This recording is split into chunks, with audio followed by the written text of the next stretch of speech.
Okay, I think everyone is here. Hello, everyone. My name is Carol Benson. I'm a founder and co-director of MLE International. Um, and Erina. My name is Erina Iwasaki. I'm a postdoctoral research fellow at the University of Notre Dame and also a co-director of the MLE International network. Thank you. So we just wanted to tell you briefly about the network. We are scholars and practitioners involved in research and technical assistance in multilingual education. And we plan to incorporate as a nonprofit this year to be able to support MLE implementers in low-income contexts and countries. So we'll be doing that very soon. We've had some ongoing research and development for some time.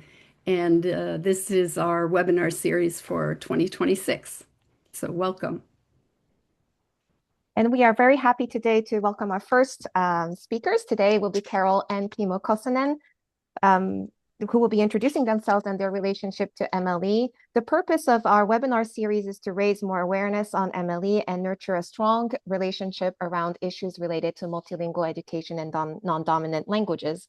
The format of our webinar will always be a 45-minute presentation by the speakers, followed by a short synthesis by discussant. Today will be Dr. TJ D'Agostino, and it will be another 45 minutes of Q&A for you to ask questions. So we would like you to keep the chat, if you will, clear so that everyone can submit their questions there, and that'll be very easy for me to pick the questions from the chat that way.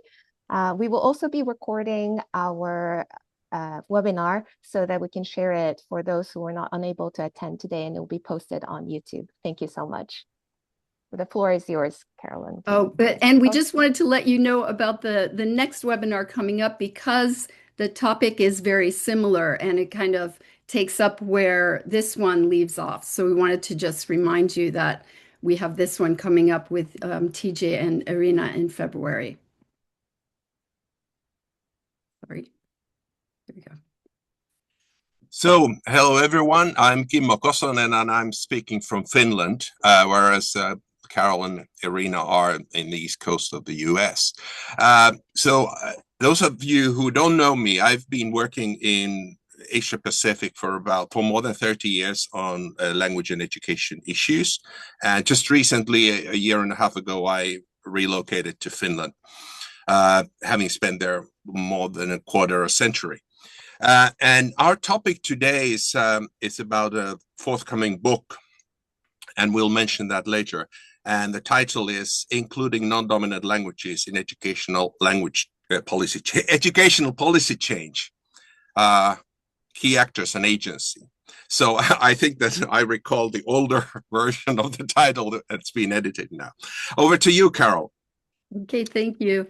And many of you know us already, and thank you to those of you who are coming. Some of our contributors to the book are here, as well as some people who've been supporting multilingual education for many years in their own context. So welcome to everyone.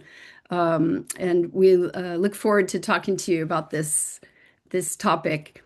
So our program for the presentation is to kind of introduce you to the new volume that's coming very soon, and introduce you to the chapter authors and a little bit about their backgrounds. Then we'll kind of review the framework of analysis that we developed and have been using for a few years. And then we'll talk about what we think the contributions of the framework are to the study of language and education policy change toward using non-dominant languages in education, and the future development of policy analysis. And then we'll end with what we think is needed for sustainable policy change. So these are all lessons that we've learned over time, talking to many of you and interacting with the contributors to this volume. So here's the book title and part of the cover, we hope. And we wanted to also thank Multilingual Matters very much for making this book an open access volume. So it will be freely available to anyone who wants to read it. So our contributors, we did a meta-level study by interviewing all of the contributors about where they see their role being. Are they sort of actors from above, policymakers? Are they contributing from the side, some kind of resources, technical resources, financial resources, or are they community members and grassroots representatives? So of all of our contributors to the volume, 5 of them are members of non-dominant language communities. So NDL, you'll see again in this presentation, is non-dominant languages. So they talked a lot about how they experienced education when they themselves were growing up, and despite the challenges that they encountered, how they became champions for their communities. The other authors we call scholar allies of the non-dominant language communities. 4 of them are nationals, like from the countries that the case studies are about, and 13 internationals. They had diverse experiences as youth growing up. Many of them had early exposure to multiple languages and cultures. So it was part of the background of how they got interested in issues of language policy change. So what we see a lot in the authors of these chapters is a very strong commitment and motivation to bring non-dominant languages into school, to give children and adults opportunities to really learn from their educations. And a couple of people who were at the side and above policy levels said, you cannot do effective above and side work without a sense of kinship with the grassroots. There were also a few surprising and very insightful comments from the contributors. And one that I really liked is, the policies may change, but our brains are not changing. So we got a lot of insights and implications into identifying the actors from above, from below, and from the side. And that's what this volume is about. So over to Kimmo. So this is the table of contents, and it'll be released by Multilingual Matters for online promotion in the next few weeks or months. We just heard about that. There's the introduction chapter by Carol and myself, and then we have a reflection chapter by Cara Brown. And all the other chapters are case studies, mostly national case studies, where they are using the framework that I'm going to introduce shortly to analyze their situation. But 3 from China, Australia, and Argentina are case studies of a community or a province or a smaller unit, not the whole nation.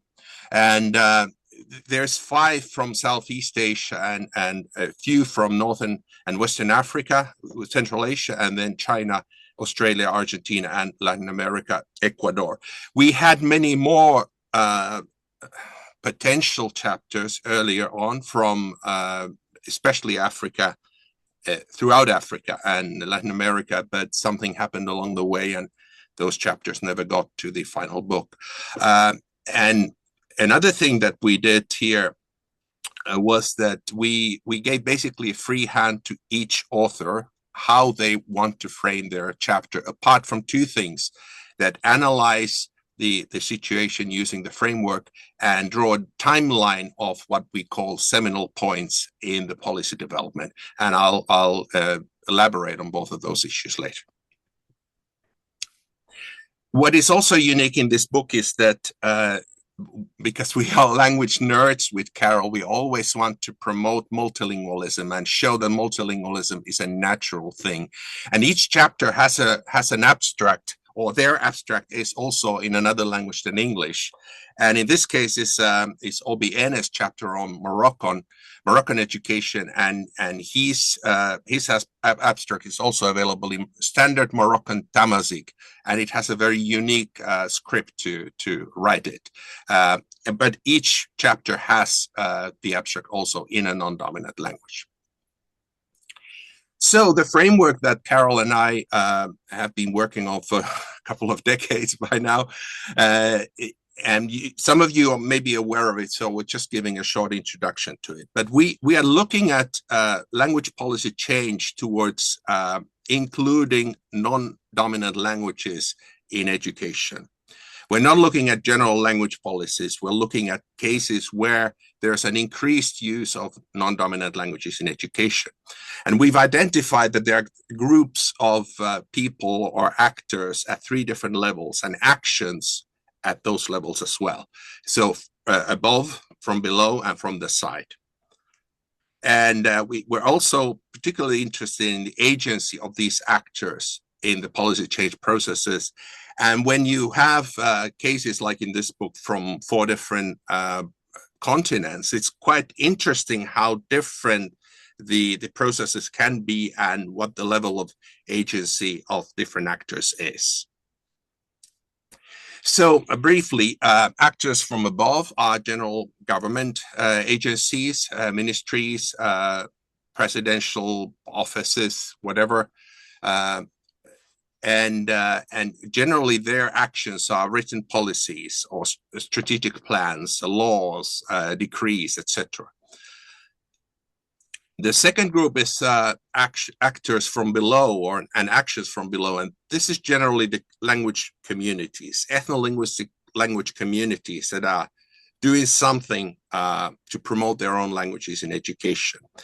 And so there's a variety of actors like local civil society groups, NGOs, parent-teacher organizations, village committees, religious groups, or sometimes more organized cultural or ethnic or ethnolinguistic councils and associations. And the actions are generally something quite small scale, a pilot program using their own language, or early childhood center, kindergarten using local culture, or they might be indigenous rights activities, or some kind of non-formal, maybe literacy, someone teaching another person from that community in their language to read. Sometimes also, if the community has more educated members, they have started to develop a way to write their previously oral language. And then finally, this is perhaps the most interesting thing, at least for myself, is that the actors from the side. And that is, well, I don't know who is participating in this webinar, but I would assume that most of us here are side actors. And when we started, or when Carol and I worked around the world on these issues and started researching them, we realized that there's all these people and actors who are not the government, who are not the communities. And so that's the side. But there's a lot of variety of what the side can be. Academics, international and local, or mid-level, district level, provincial level education officials, or staff of international organizations, development programs, etc.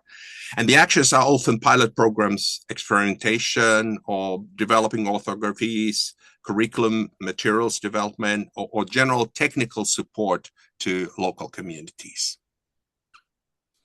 And then when we had identified what the actors, who the actors are and what the actions are, then we drew some policy change trajectories. And we have 4 now, and I'm going to elaborate on each one of them. So the first one is the traditional top-down, where the government passes some policy, which may be just rhetoric. There's so many nice policies in the books, but the gap between the rhetoric, lip service, and the actual reality can be wide.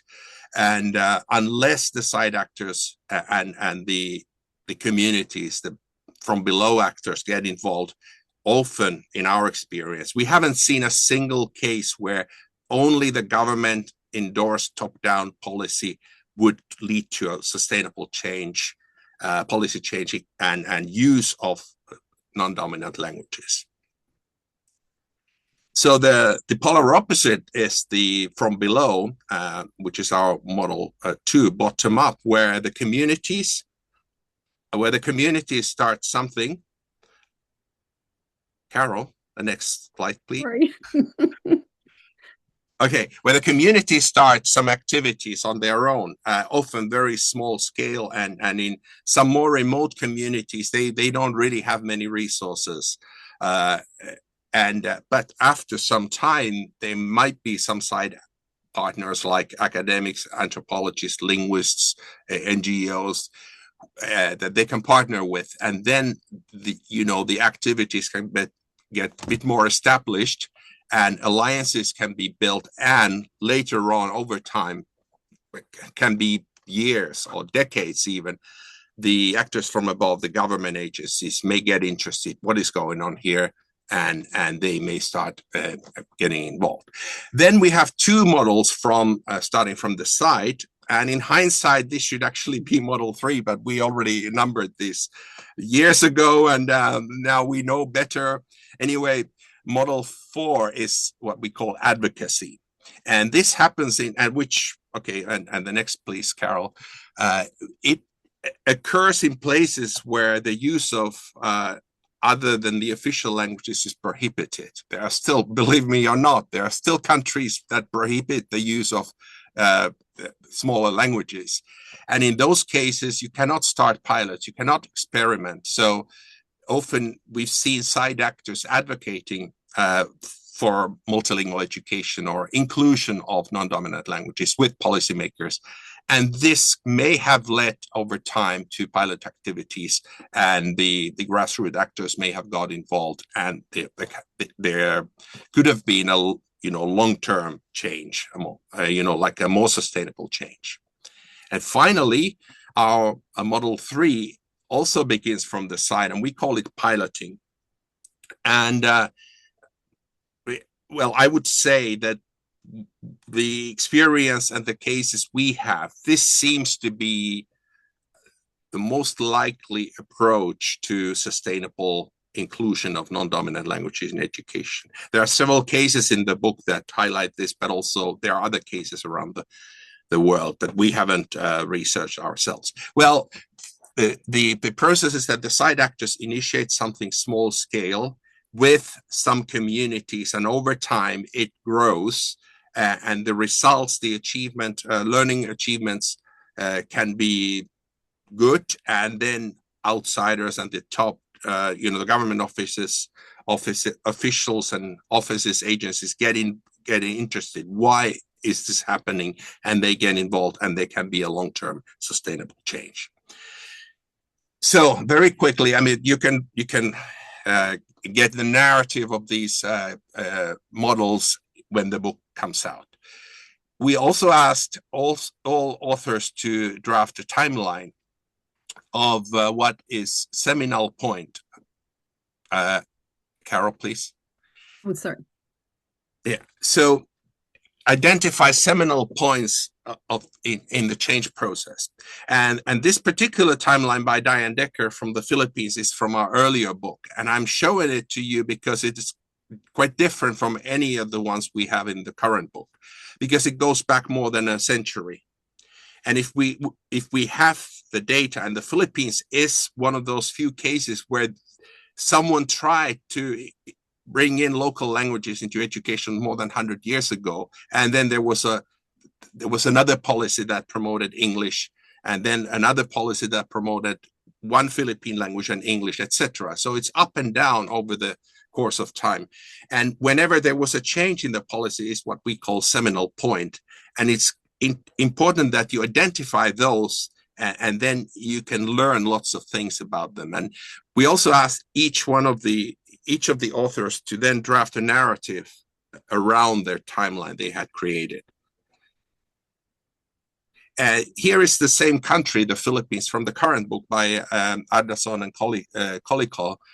And you see, they only identified the key seminal points, only 6 points over time, unlike Decker, who gave a lot of additional information and many more things in it. So we gave a free hand to each of the authors.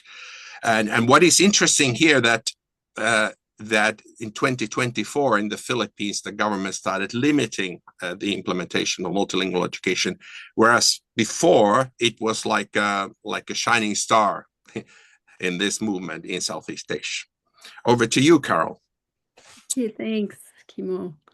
We want to show you one more timeline to show you how different they can be.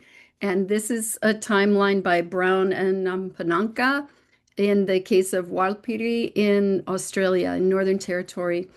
And so just to show you how they conceived the actions from above, the actions from the side and from below, and they have a lot of arrows, and they explain this all in their text. So going back to the big picture, we just had a few points about what we think the contributions of this framework of above, side, and below are, like how they seem to have helped the analysis. And one way is it seems to help the comparative analysis of country cases or even subnational case studies of language policy change in education. It also organizes the exploration of agents and actions that move policy change forward. And it provides some insights into the trajectories of change when the above comes in, when the below level comes in, et cetera. And we're able to kind of focus on what happens along the way over time to produce sustainable MLE policy. So it has some predictive value, we believe. So in this volume, we've expanded on the definitions that Kimmo gave us, and also we've gotten a lot more insight into the actors and their agency, their level of agency, how they're acting within their constraints and in their contexts. One thing that we really love from the 2021 volume, Kara Brown talked about below and side actors jumping and sliding. So jumping levels, jumping from one level to another, and also sliding, changing roles within each level. And that still seems to be a very useful way of thinking about how the actors are moving strategically to support non-dominant languages. We've also noticed that actors can be identified differently in different settings. And we'll talk a little bit about that, especially in the cases of China and Myanmar. I'll give some examples. We also talked about how actors at all levels have agency, not only as individuals, but as groups. So by groups, we're talking about some things Kimmo already mentioned, but groups of colleagues, for example, at the ministry level, communities, families, school management committees, and teacher training cohorts, which we'd really like to look into a bit more. People who go through a training in multilingual education, they kind of support each other and become a coherent group of advocates. So now I'll talk about the insights into each level, insights that we've gained from the contributors to this volume. One thing that we noticed in some cases, we've often thought about decision makers as people from the dominant group or people who are the elite. But in many cases, the actors at the decision-making level they are members of the non-dominant language speaking communities. So especially we have some great examples from Myanmar and also from Limerick in Ecuador, talking about Ecuador. In Myanmar, these people from non-dominant language groups have formed these they're almost like ministries of education for different regions or different autonomous groups, and they're called ethnic basic education providers. So our Myanmar colleagues who contributed to the book were talking about how they alternately have roles as above actors, as side actors, and as below or members of the communities that they're working with. And we also have examples from Zumatai talking about Kazakhstan, Kazakh in Kazakhstan, and Steve Bari talking about non-dominant languages like Uyghur in China. And they're talking about a national structure that is very top-down. It could be a legacy of Soviet-style policies or colonial policies, which restricts actor agency at the side and below levels. We have another point by Steve in a minute talking about the different side actors in that context. So side level actors, we have from Burungrot and Person in Thailand. They talk about certain MLE champions who go well beyond their institutional roles to drive policy change. And this really resonates with me because I always thought when working in Bolivia, there was there were a few key people I called key actors who were particularly charismatic leaders and also particularly committed to the idea of inclusion of non-dominant languages in education. And so they're called, in this context, they're called MLE champions, but it goes well beyond what their official role is. Ball and Smith, in talking about Cambodia, they talk about differentiating between side actors who are duty bearers, that is, maybe people from ministries of education or people who have a responsibility to make sure that education is running well, versus those who aren't really held accountable for policy outcomes or costs. So that would be more like outsiders, even very well-meaning people trying to support MLE, but they're not held accountable for any results, positive or negative.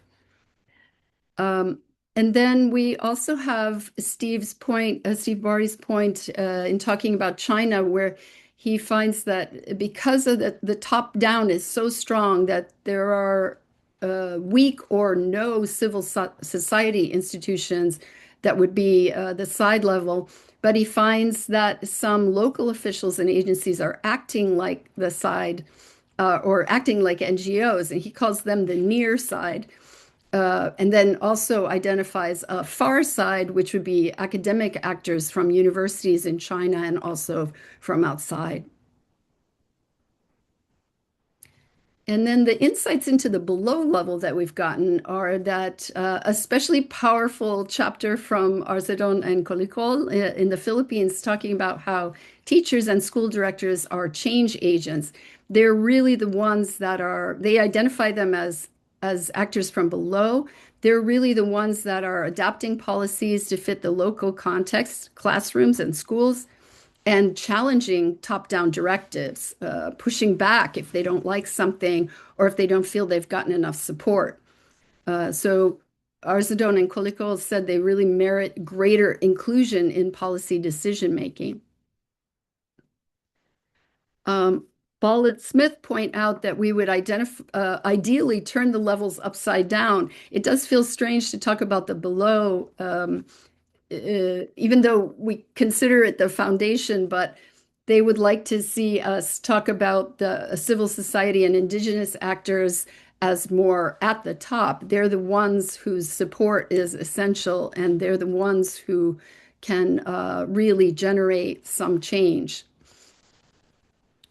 And Brown and Napananka make a really important point that actors from below are the ones that can keep things going, maintaining the linguistic and pedagogical motivation, the tools needed to use NDLs, non-dominant languages in education, because often they must wait out periods of policy rejection from above and or lack of funding from the side. When the funding dries up, who keeps things going? And we think that's a really important point. So lessons learned about using the framework. We've found that subnational analyses reveal some agency via local organizing in federal systems. So some kind of decentralization may help empower more local actors to make changes. We have an example in a second. We've already talked about the importance of constructing timelines around seminal points. And as Kara Brown in her discussant chapter pointed out, the analysis really depends on the scholars having a deep understanding of the context to make a decision about where does the timeline begin, where does it end, to make sense in their analysis. And we draw from Flores and Chaparro, 2018, who talk about a new paradigm of language policy that connects language activism with other movements that address social inequities. It's not just about education in this case, but could be about many other things. And we think that Erina Iwasaki's study on the militante in Senegal really shows this, that they're involved in more than just education. So future developments, we'd like to see perhaps some analysis of the scope of people's motivations. That came out of the meta level study of the authors, looking at how the key actors are change agents, how they cross levels, and looking at the alignment across above, side, and below actors. Kara Brown also raises a couple of really important points, many important points. One, she says there's methodologically rich opportunities to expand participatory aspects of using this framework. So, for example, scholars collaborating with people on the ground about timeline creation, which I know Erina has done in Senegal, mapping policy trajectories, where did they come from? For example, showing people our analysis of the timeline and checking it with them, identifying key actors. Ross and Taylor Leach, in the case of Timor-Leste, they talk about identifying and exploring spaces that provide opportunities for dialogue, cooperation, and exchange. So they're really interested in what's happening between the levels. And Ball and Smith talk about research that leads to more relevant, context-fitting, community-paced, and community-based social change. And we think that that's really a great direction to go in. So finally, what is needed for a sustainable policy change? Glasgow and Bouchard, 2019, talk about policy effectiveness depending on actor capacity at all levels to engage with the process. So are they all involved? And that's consistent with what we had seen in our case studies, that policy is most likely to be effective and sustainable if it comes as change from all directions.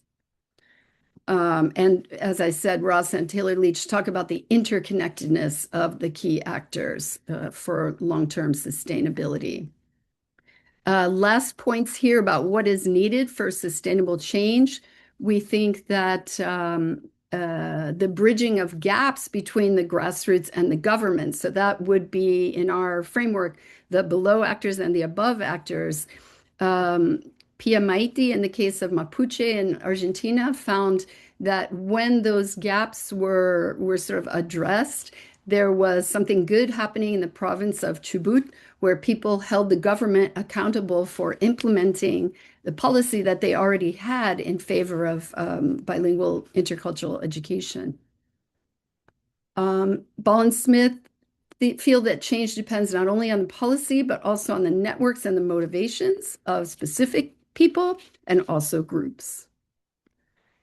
And finally, Brown and Napananka, in talking about the situation of Warlpiri in Australia, talk, it was actually a question that they asked at the end of their chapter, wondering if true policy change calls for the alignment of aspirations or rationales between the three levels. And we think that may be something to look at a little more closely in the future. So thank you very much for your attention, and we have some references as well. We're happy to share the PowerPoint.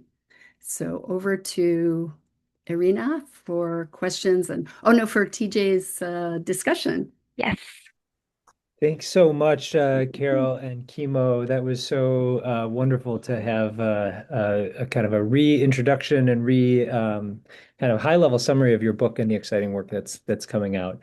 I just maybe want to begin with gratitude to the two of you for your intellectual leadership in this space. Maybe so just a couple quick comments to, I think, it's worth saying that I think most of the research in this field and in this space has been looking at the politics of language and of non-dominant language use in education. For a long time has talked about why this policy approach, despite working well, and we've known this for a long time, and the evidence continues to amass for that, is typically not used or is not prioritized or it lacks political will in different contexts. And this was good, important work to understand these points of resistance. But over the past few decades, there's been a growing number of examples of policy change or where non-dominant language use is being incorporated in education systems. And the scholarship doesn't tell us why. That's important because it's still far too rare. And we're still not doing it well at scale in enough places. And this is really the work of the moment. And I think your work to try to understand why and how that happens, why and how policy change is occurring in the places where it's being done, is really a signature contribution to the field to advance our understanding of not just the points of resistance, but the enabling conditions that can allow this to happen, and to have that inform both our understanding of this kind of work and these kind of questions, evidence-based policies that have a lot of resistance to them, but also how they can move forward in systems, which can be really pragmatic and useful for stakeholders at a variety of levels. So just thank you. Kudos to you for your kind of leadership and pioneering work in this area, and for really, I think, turning the field's attention to this important question of policy change. And maybe just in particular, your work, it seems to me, has been so vital to understanding the who, the how, and some of the agentic processes of policy change in really contextually rich ways. So thanks again for leading us. Those of us who are following in your footsteps to try to also think about this important question and believe that it's an important question to answer owe you a great debt. So before turning things over to my colleague Erina to facilitate a broader discussion among the group, the impressive group here that showed up to hear and discuss this, I'll take the chance. Thanks for the invitation to do this, to maybe get started with two initial questions for you. And they're really similar. They're both about kind of how you think of how you think of what really your framework and the work that is flowing from it. So I would include this book is contributing, but from maybe two perspectives, one from a scholarly perspective and one from a really pragmatic practitioner perspective. So if we zoom out, back out to like 100,000 feet and take a look at the body of work that's emerging, as you think of it, what are the distinctive scholarly contributions and insights that are emerging for the field of language policy and planning? And then secondly, what are some of the key contributions and insights that are really important for practitioners to know as they reflect on these experiences and what we're learning that could inform their work? Thank you. Thank you. So Carol, you want to go first, or? Well, or maybe I comment quickly on the shortly on the language policy and planning side. Well, of course, that's the field that where we started drawing from when why we ended up doing this line of work was that both of us were working in practice, like consultants, advisors. And for me, it was Southeast Asia, for Carol, different parts of the world. And people were asking a question that, tell us what works. And I said, I don't have the answer. And started researching, and there was very little research on these matters when it comes to non-dominant languages. And then we started looking at language policy and planning in general, and a lot of things are similar. But then when we're talking about minoritized or non-dominant languages, there's that special aspect. And of course, in language policy and planning, you have the macro and micro and really like a family level planning, and then government level or international organization level planning, like the UN language use. And then there's these meso levels in between. But no one, in our opinion, at least back then, like 20 years ago or 15 years ago, was addressing the importance of the site. There were a lot of good studies about that top-down policies don't work, no matter where, if it's an authoritarian top-down policy, you can have the best written policies in the world, but somehow it doesn't materialize if the system doesn't allow people to act. We've seen cases like this. And at the same time, you had these communities doing small things, but they were often quite weak, and they lacked the technical capacity or even like basic financial needs to get anything done. And so they were stalled. Very good initiatives were stalled, or no one knew about them.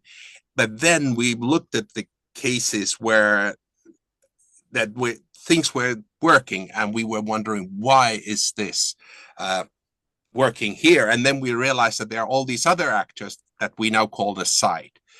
And so I think that is maybe the main contribution to language policy and planning in general, that you have to stretch below the surface and really see who has or how do people use the agency they have, and then identify where it leads to more sustainable change.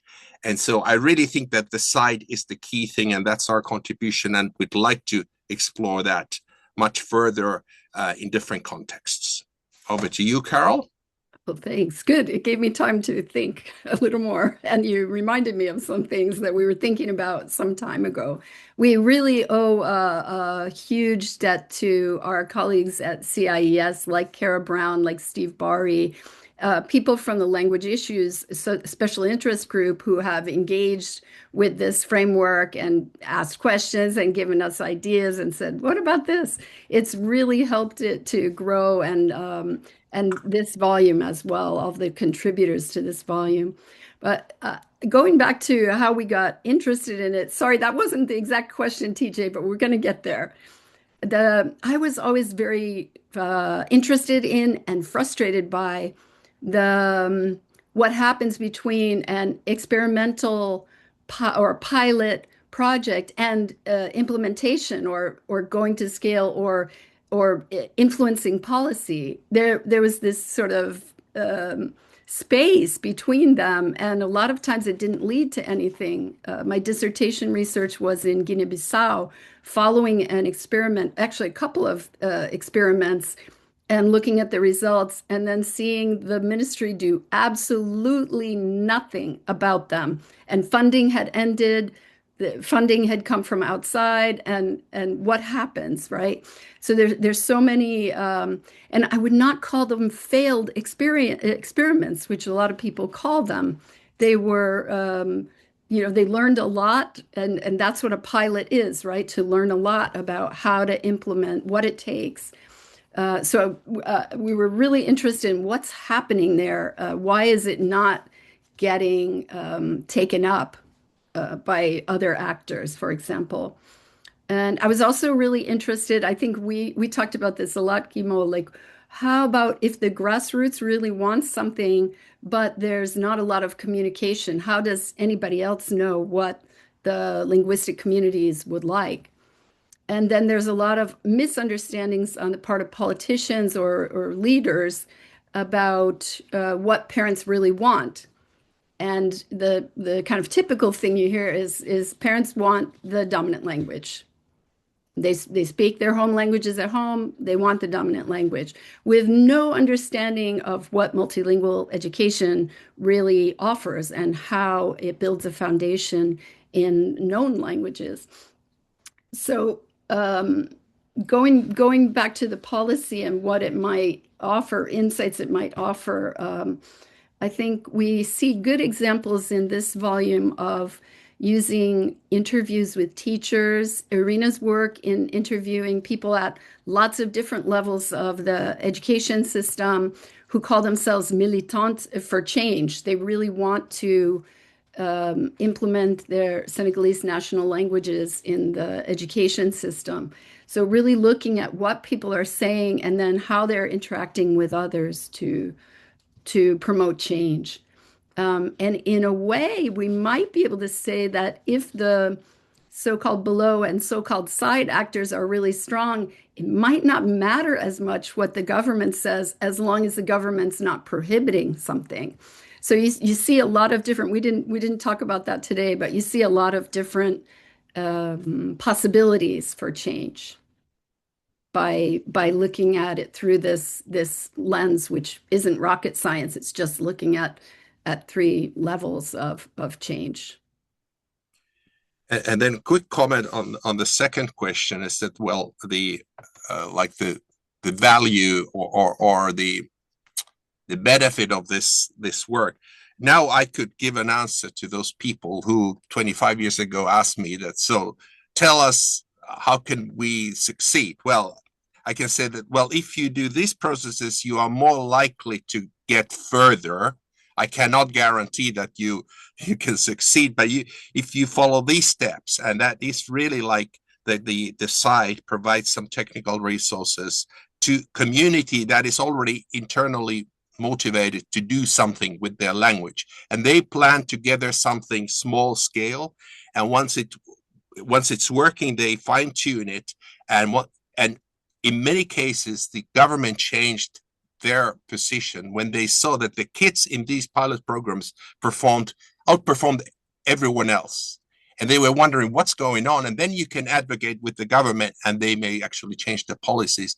So this seems to be the process that's more likely to succeed. Unfortunately, takes a long time. In some cases, it has taken decades. And, especially if it's a development aid funding, 3-year projects, you cannot, demonstrate success in 3 years in most cases, or it's just superficial achievement. And that is a thing that we struggle with. But Carol, you have anything to add on the practical side of, application of the work? I think only the point that that some of our contributors raised, that teachers should really be given a lot more opportunity to interact with policy. They should have more insight. They should be able to. They should be involved in policy making. I think you hear that around the world with lots of different innovations, that somebody at the top decides, okay, the teachers are going to do this, and just tells them to do it. And it's not a good way to work with teachers because they can undermine it as well as buy it and go with it. So they require a lot more attention and involvement. And probably you could say that about the non-dominant language speaking communities as well. This is it's supposed to be for learners from those communities. We would love it for it to be for everyone, but at least it's supposed to be supporting equitable access to education on the part of non-dominant language communities, and yet they're not always involved in the process. Thank you so much. That was wonderful to hear that kind of synthesis as well. Erina, over to you to lead us in the discussion. Thank you so much. Sure. Thank you so much, Carol and Kimmo. Should we open? There's a few questions here in the chat, and I thought we could open it to the floor and keep the discussion going. So we have Tien Pham who raises these questions. There are 5 questions. So Only 5? so I will read them and maybe let you react to those that seem. Well, Yes. Well, you have. I read through those questions and I Right. can quickly Sure. reply. Okay, Well, great.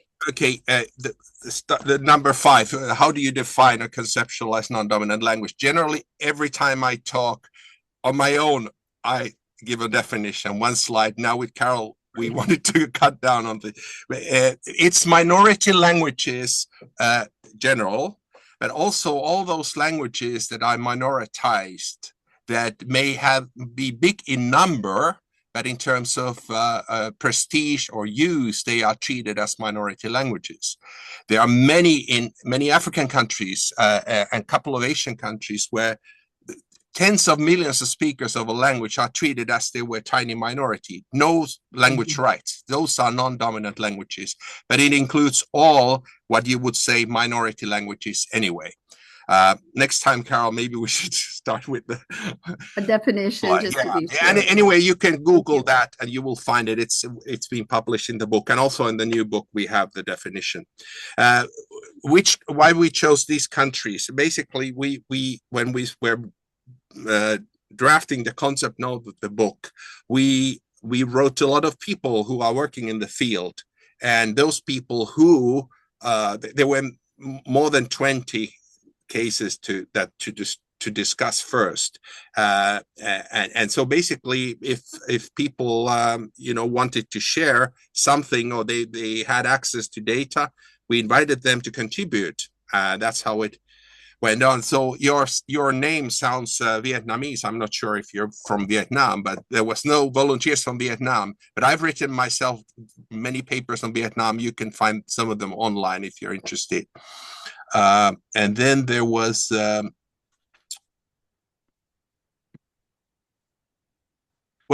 timelines, you have to compare them. That's number 3 when the book is out, and that's open access. You can access it towards the end of the year. And what non-dominant languages should be incorporated into official education in a multilingual context. Each one of them, if they are interested, if the speakers want to use their language in education, they should have a right to do so. And so basically that's our position, but we know that in each context, there are laws and regulations, and there's resources or lack of them, and so it depends. But if you ask Carol or me, or I think most of the contributors of the book, everyone would like to see as many languages included as possible. Carol, you have something to add to those questions? About the number, probably many of you have heard or even thought yourself, like, how many can you use? Just practically speaking, that's what pilots are for, right? To experiment with some languages that seem to be ready in terms of they have maybe a standard writing form. There's maybe some dictionaries, and there are good conditions for creating educational materials, and they can bring other languages along. So instead of thinking, okay, we have to start in 25 languages in combination with a dominant language or 2 right from the beginning, that doesn't seem to be practical. Another point about that is that something I learned from a colleague in Mozambique, who she said, anything that the ministry is doing, it should be an offer. It should be an option. And one of the things that we've seen in the Philippines, we hope to have a webinar or 2 about the Philippines situation now because of recent political rejection of multilingual education. But they should be, it should be an option rather than some kind of imposition from above, because that's obviously not a way to convince people that something is a good idea, even if it is a really good idea. So we see those kinds of things as well. I don't know if I answered the question. I think she responded to Ian on the chat. Okay, good. She says, thank you for your insight. Wonderful. I had a few in terms of maybe future directions in terms of research. I think you know that TJ and I have been also working in terms of um, a way of understanding why multilingual education policies using the home language or the first language of the students get prioritized on national agendas, yes or no, and why that happens. So we've been very involved in this work. And I wondered if you saw in or maybe if you I know Kimmo, you said you need to read sort of like to see the different timelines and compare them, but just as a glance as yourself when you got all these timelines in, any anything that struck to you in terms of commonalities or or differences as well in terms of looking at these. Of course, we all used your framework for that, so we have the same framework. But do you feel like in all these contributions they kind of follow similar trajectories towards policy change? Or yeah, I just thought, just as a first glance, you looking and reading these contributions, if you saw these similarities or differences. Yeah. Hmm. Kimmo, you mentioned Okay. the trajectory that we think is. Yeah.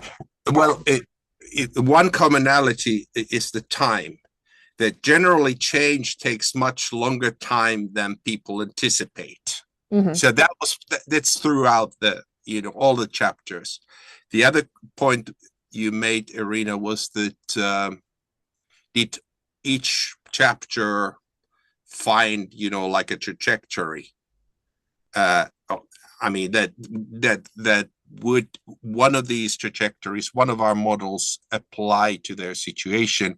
And yes, one chapter discussed less with the framework, but all the others they found commonalities. And if they looked at their situation historically, they would see that in the past there was another trajectory. Like if you look at the Philippines, it's been up and down over 126 years. And this was in some chapters they looked a little further back in the history and they could see different trajectories. But yes, and that was encouraging to Carol and me, because I mean that actually this seems to work for most contexts. And most surprising positive surprise for me was that even in Argentina or in Australia, in some minoritized situation, this framework seems to work. It helps to analyze the situation, whereas we never developed it for those kinds of situations. Carol? Just to highlight a couple of points Kimmo already mentioned, I think it's very clear that development projects that are a finite number of years maybe they can get something started, but they're so limited in terms of what they can do. And Erina and I know from working with the wonderful Senegalese NGO called ARED that they were constantly looking for funds to keep their simultaneous biliteracy program going. And also, they had only small funds to extend their model through the upper two levels of primary school. They had to do that in only 10 schools, I believe. So they were really working with limited funding and had to keep looking for funding to keep things going. And that should be a lesson for people working in educational development, to think differently about how the programs or projects are designed to feed in, or who are they linking with at the policy level, and how are they helping people at all levels get the funds and the resources, the technical resources they need to keep things going beyond the project time.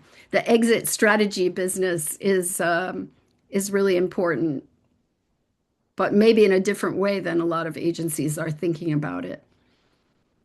And I don't know, this was just something that I thought of as Kimmo was explaining. Ball and Smith, maybe this is an implication for researchers.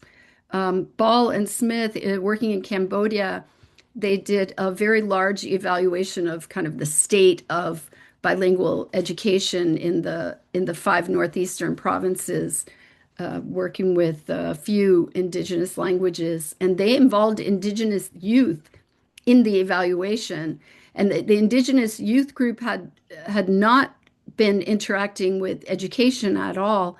They were involved in land rights and other kinds of issues, but they involved them in the education sector. And I think that's a way that scholars could maybe help initiate some ties between groups of people that could lead to positive change as well as good research. Yes, TJ, if you would like, and if others also may have other questions, please feel free to react and either ask them in the chat or also raise your hand. If there are others, happy to defer, but I'll jump in if Yes. if there's not. Go ahead. Okay. Maybe just a quick comment and then a question. I think, Carol, your comments about like language readiness, and just the idea of readiness, your comments too, both of your comments about time and the time it takes are something that the study that Erina and I worked on for the past few years, we're really thinking deeply about, and how way longer than people often would suspect it would take to do this well. We're thinking a little bit more about, because of the complexity, or what some scholars call like issue characteristics, and the potential difficulty to do this well. Not the impossibility, but that it's a complex intervention, and doing it well is, there's ways it can go wrong, and so getting it right and taking the time to learn from the pilots, to listen to the teachers, to reflect, to improve the program is really important. And just a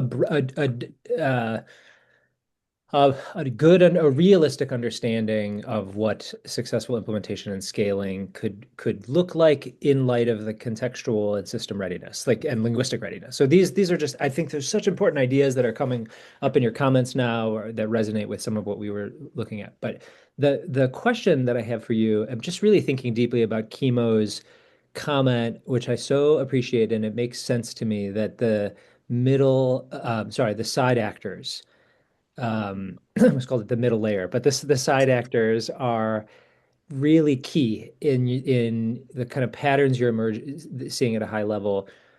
Some of the kind of research that Erina and I have been digging into spends a lot of time thinking and talking about mechanisms, this idea of mechanisms.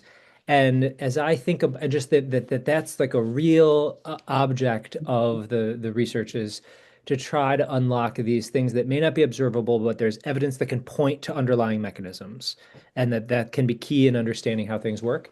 It makes me want to ask and think about that, or hear you speak to that. Like, what, in other words, it would be to say, what is it about the side actors? What do the side actors tend to do, or how do they function within the system? What are the mechanisms by which they add unique value to propelling policies forward in these sustainable and more resilient and politically resonant ways that weren't happening if they weren't there? And I think that's just really interesting. And I suspect it's in your work and all over the place, but it may be an interesting thing to kind of focus and name more deeply, is the mechanisms by which side actors do their unique thing. Yes. Thanks. I can mention just a couple, and I bet Kimmo has also some examples, but in African context, for example, I worked in Mozambique for a couple of years as a technical assistant to a bilingual experiment. And one of the things that really supported that happening in the 90s, in the 1990s, was that the linguists at the National University Eduardo Mondlane had developed an orthography guide to the Bantu languages spoken in Mozambique. So they had a basic orthography that was adapted to the sounds of they used some some from the phonetic alphabet, but most were common Roman letters that they were able to use in writing the languages of Mozambique. And that was the foundation. They've since revised it a couple of times, but that was the foundation that allowed things to move ahead. And I meant to say earlier that Mozambique is now working in a decentralized, somewhat decentralized way with over 20 languages. So they're another country that we want to hear from this year in our webinar series. I think Feliciano Chimbutane and Samima Patel could talk about how, and maybe some other colleagues of yours, Erina and TJ from the Light Study, they could talk about what's happened since that policy has been being implemented over many years. I also wanted to mention that one thing that I didn't find in working in Southeast Asia that was fairly common in sub-Saharan African countries where I'd worked is that there are linguists, specialists in at least some of their languages, and there's some kind of organization, maybe some kind of funding, or there's something at the university, the Center for Applied Linguistics, or some kind of center. It could also be groups like people who worked in literacy, promoting literacy in home languages, and also radio announcers, people who are specialists in their languages. And that's that level of education, or sorry, that level of organization to support languages. I didn't find in the same way in Vietnam and Cambodia, for example. Maybe Kimmo could talk about that. But I was looking for those people and not necessarily finding them. So those are things that I think that addresses your mechanisms question, TJ.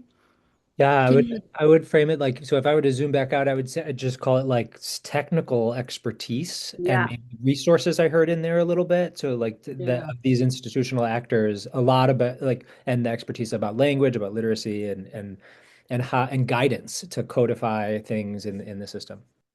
Like there's somebody to go to if you're looking for support for developing educational materials. A few comments. First of all, Carol, you worked in Cambodia and Vietnam where, there were no local linguists really. Oh, Vietnam, some, but not so much. Whereas in Thailand, they have codified every language spoken in the country. And it was a Thai university and one professor who built like an institution around her. The Philippines too, a lot of linguists who come from non-dominant language backgrounds themselves, and they've been playing key roles there, whereas in Indonesia, hardly anything. And they have 750 languages and a lot of work to do. Thank you, TJ, about that comment. The site interests me so much that I just jokingly told Carol that we should do a book, a next book, the side actors in language policy change, and really dig deep and see what they are, because the richness, if you read all the chapters in this new book, the richness of how they describe who they are and how they act and what they can accomplish is so rich. I really want to understand that better. And what I did was that I wrote my next CIS paper proposal that I will look at the site in each of these chapters and try to present something. So that's the first step, to really see what it is. And I need to understand better what you mean by mechanisms. I have an assumption, but I think that the mechanisms will look very different in different contexts depending who the side actors are, because they can be like civil servants serving in that area, but they have some kind of a attachment to local communities. But really, I think that on the whole, we could say that, like in chemistry, that you have two components and nothing happens unless there's a catalyst. The side is some kind of a catalyst, and often in some community or some countries or some contexts, the smaller non-dominant communities have no voice. No one speaks for them. No one, I mean, the central government may not even be aware that such communities exist. And so that's where the site has been able to be like a spokesperson for those communities. And we've seen this in several countries in Southeast Asia and as well as in South Asia. So that's an interesting thing. Whereas the site actors who, like us, who have PhDs from Western countries and work in that area, we play a totally different kind of a role. But in some contexts, like Cambodia, originally, there were no local site actors at all. They were all foreigners. Now, after 40 years later, we have lots of site actors from that country because they were trained by foreigners, etc. So it very much depends, but it's such an interesting area. I think we should maybe work together, maybe collaborate on this and produce a volume on the site, the role of the site in these processes. Thank you. And I'm thinking that Erina and TJ, you will be talking about some of the mechanisms that you've discovered in your case study countries. So this is it's good that our discussions come like this, because I also love the way you have certain terms for things that we've been talking about. And it really helps move the discourse further in our thinking. So thank you already for all the things you've done to help us think about this. One thing I just wanted to address, Kelsey Woodrick's question about how can people support our activities. And Kelsey's already a supporter of MLE International, has been involved in some of the organizational things we've been doing. But to make that point that as you can see, Kimmo and I are we're sort of practitioners as well as academics. We both have a sort of commitment to making things happen on the ground. So a lot of our policy work is related to things we want to share with in various countries and helping people get information from each other about what can move a program forward. One of the things we've discovered, it seems like a small thing, but I think it underlies everything, and that is having a multilingual habitus when we're working. We've been trying to do that in our publishing by having, for example, exposing people to non-dominant languages through the abstract, showing the different languages, showing that you can express complex, abstract, or academic thinking in these languages. But also, we probably need to do a lot better about publishing in languages other than English and giving people access to information. One of the things I read we were looking at the theoretical background of language policy, and one of the things I read was that Indigenous voices are sort of overrepresented in gray literature. They're clearly underrepresented in academic literature, but maybe gray literature is where we should be paying more attention as well, because that's where you really find out what happened during the pilot programs, what were people really doing, how did they do it, even maybe some instruments that they used for their methodology, research methodology, or for assessment of learners. All those kinds of things are actually really important. So maybe in my aspiration, like Kimmo's aspiration to look more at the side, my aspiration is to look a lot more at the so-called below level and find out what people have been doing, because I think they've been doing a lot, and it's been a little bit invisible to us at the publishing level, at least at the academic level.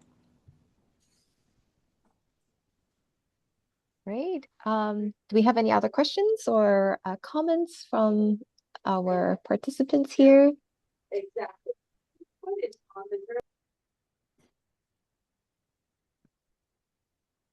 We don't have to take the whole time. Yes. We actually ended our talk a little earlier than we thought, but it was really good to we find often at conferences that we're so pressed for time that we don't have time for a real discussion of policy related things.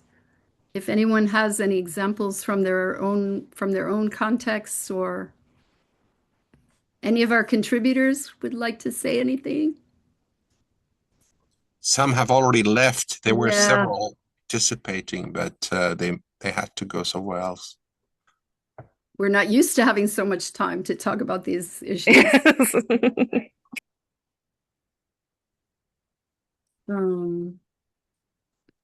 Great.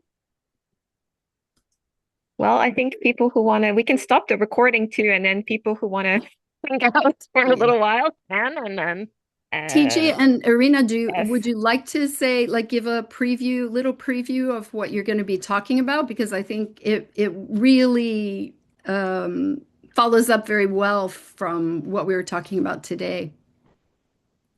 Sure, TJ, do you want to give like a teaser? Sure. So it was referred to a couple times. Thanks, Erina, and thanks, Carol. It was referred to a couple times in the call, but before we lost USAID, not like, lost it, but before USAID was dismantled, I should say, we had funding for a 6-country study called LIGHTS, which stands for Language of Instruction Transitions in Education Systems. And one of the research questions that we looked at across these 6 countries, 5 were in Africa and 1 was the Philippines, was about this question, the politics, essentially. And we framed it slightly differently, but essentially looking at trying to understand why and we frame it a little bit differently as well. We were speaking of first language, so the language children speak at home the most, but so first language based multilingual education policies, I think it's pretty similar to non-dominant languages. How they gain traction politically and move towards policy and implementation. So similar to the kind of idea of changing, and why this was happening in some countries and not others. So we've now, Erina and I have either published or have under review 4 individual country case studies from that question. So 2 are out. Kenya and the Philippines are out. Mozambique is under review, and Senegal hopefully will come out any day now. But the paper we're working on now and what we'll be talking about at CIS and what I think we'll be presenting a really early preliminary draft of to this group in a couple of weeks is the synthesis of those. What have we learned across all 6 cases? Similar to the question about the timeline and the patterns you're seeing. And we're using some kind of methods that are trying to make a claim of like what can we generalize to say that there are predictable and reliable patterns that these mechanisms are present when it goes, and like what conditions are constant. So just as a really quick teaser, I'll say as an example, like in all the countries, there's some resistance and elite resistance. In all the countries, there's some legitimacy of the policy idea. It's their constitutions that recognize first languages. There's even maybe policies on the books to say we should do this, but it may or may not be happening. So, and then in I think all the countries, there's concern about implementation difficulty. So we're calling those kind of these scope conditions that are common across all 6. And then looking at what are the key factors that differentiated the success stories from the less successful, again, politically, success stories. So why did Senegal and Mali push this successfully, and Mozambique is on the way, whereas Kenya, the Philippines, and Rwanda less so, or even reversing course on policies. And so, and I think we're getting close to being able to isolate kind of these what we think are key variables that can create a coherent story about what is happening. It framed a little differently and some different kind of things, really a little leaning into some political science ideas about, but trying to understand both like what moves and resulted in what conditions that led this to go. So we're excited about the progress and would love the feedback of people as we kind of field test this for the first time before the paper comes out. Rita, I don't know, anything to add? Oh, great. Yes. So we will be holding this next month on